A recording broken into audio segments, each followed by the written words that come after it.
केंद्रीय मंत्री ज्योतिरादित्य सिंधिया ने दी पीएम नरेंद्र मोदी को जन्मदिन पर बधाई। ग्वालियर पहुंचे सिंधिया से जब पत्रकारों ने पीएम मोदी के जन्मदिन पर प्रतिक्रिया लेनी चाही तो उन्होंने कहा, प्रधानमंत्री जी का आज जन्म दिवस है।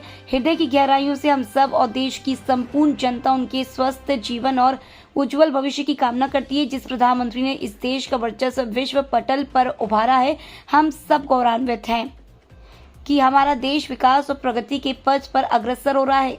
उनके जन्मदिन पर बधाई स्वीकार करने के बदले वे सदैव देश की जनता को कुछ न कुछ सौगात देते हैं और आज हमारे महान भगवान विश्वकर्मा समाज के वंशज जो 13,000 करोड़ रुपए की केंद्र सरकार की योजना है, जिस वर्ग को पिछले 75 वर्षों में कोई महत्व नहीं दिया गया था, कोई प्रोत्साहन नहीं दिया गया था, उस वर्ग को भारत के पटल पर नहीं विश्व पटल पर उजागर करने के लिए इतनी अहम, महत्वपूर्ण और विशाल योजना प्रधानमंत्री जी लेकर आए हैं।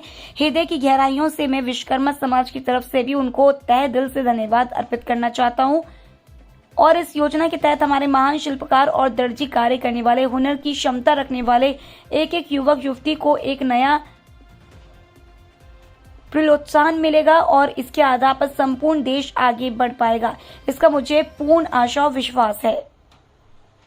भोपाल में इंडी गठबंधन की पहली बैठक रद्द होने के सवाल पर सिंधिया ने कहा, दूसरे दलों की जो योजना है मैं उस पर टिप्पणी नहीं करूंगा, लेकिन शायद इंडिया घमंडिया गठबंधन ने, सनातन धर्म नष्ट करने वाले गठबंधन ने, भ्रष्टाचार पूरे देश में व्यापक रूप से फैलाने वाले गठबंधन ने, तुष्टीकरण करने वाले गठबंधन ने, परिवारवाद के गठबंधन ने यह आभास कर लिया है कि जनता का आक्रोश उनके प्रति व्यापक है और शायद इसलिए ये कार्यक्रम उन्होंने निरस्त किया।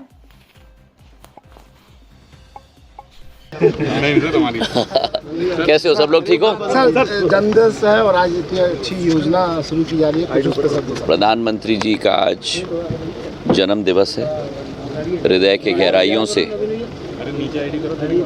हम सब और देश की संपूर्ण जनता उनके उज्जवल जीवन के लिए, स्वस्थ जीवन के लिए कामना करती है। जिस प्रधानमंत्री ने इस देश का वर्चस्व विश्व पटल पर उभारा है, हम सब गौरवान्वित हैं कि नरेंद्र मोदी जी के नेतृत्व में हमारा देश विकास और प्रगति के पथ पर विश्व स्तर पर अग्रसर हो रहा है। उनके जन्मदिन पर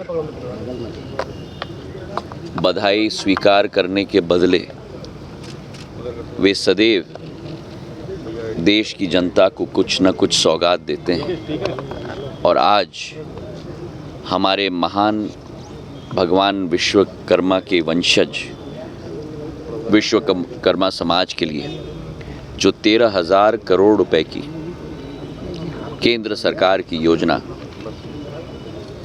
जिस वर्ग को पिछले 75 वर्षों में कोई महत्व नहीं दिया गया था, कोई प्रोत्साहन नहीं दिया गया था, उस वर्ग को भारत के पटल पर नहीं लेकिन विश्व पटल पर उजागर करने के लिए इतनी अहम, महत्वपूर्ण और विशाल योजना प्रधानमंत्री जी लेके आए हैं। हृदय के गहराइयों से मैं विश्वकर्मा समाज की तरफ से भी उनको तहे दिल से धन्यवाद अर्पित करना चाहता हूं। और इस योजना के तहत हमारे महान शिल्पकार, हमारे दर्जी, हमारे एक एक कार्य करने वाले, हुनर की क्षमता रखने वाले एक एक युवा, एक एक युवती को एक नया प्रोत्साहन मिलेगा और इसके आधार पर संपूर्ण देश आगे बढ़ पाएगा। इसका मुझे पूर्ण आशा और विश्वास है। सर, भोपाल में होने वाली जो इंडी गठबंधन की बैठक थी वो कैंसिल कर दी गई है, ये कमलनाथ जी का बयान आया है। अब दूसरे दलों की जो योजना है उस पर मैं टिप्पणी नहीं करूंगा, लेकिन शायद I.N.D.I.A घमंडिया गठबंधन ने, सनातन धर्म नष्ट करने वाले गठबंधन ने, भ्रष्टाचार व्यापक रूप से पूरे देश में फैलाने वाले गठबंधन ने, तुष्टीकरण के गठबंधन ने, परिवारवाद के गठबंधन ने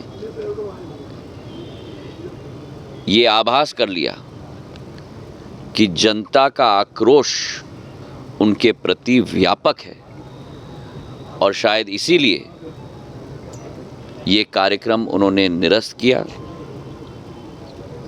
देर आए पर दुरुस्त आए। भगवान ने सद्बुद्धि उन्हें पूर्ण रूप से दिलवाई और आने वाले दिनों में भी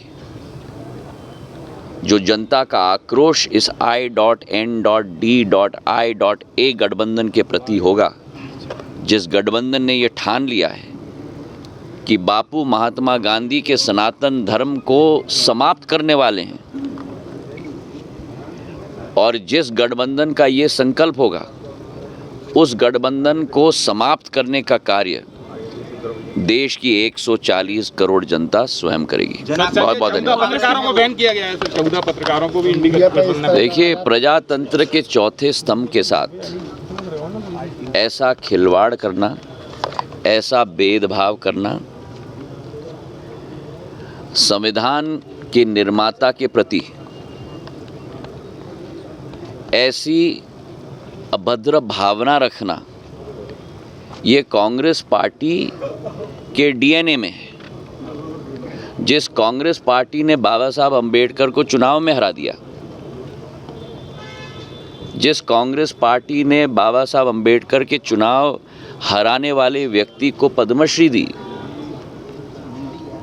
जिस कांग्रेस पार्टी ने आज प्रजातंत्र के चौथे स्तंभ के साथ ये सौतेला व्यवहार किया है, संविधान नष्ट करने वाले बार बार अगर कोई है तो वो कांग्रेस पार्टी है। जन आक्रोश रैली निकाल रहे हैं, आपके जन आक्रोश रैली उसका तो जवाब दे दिया मैंने।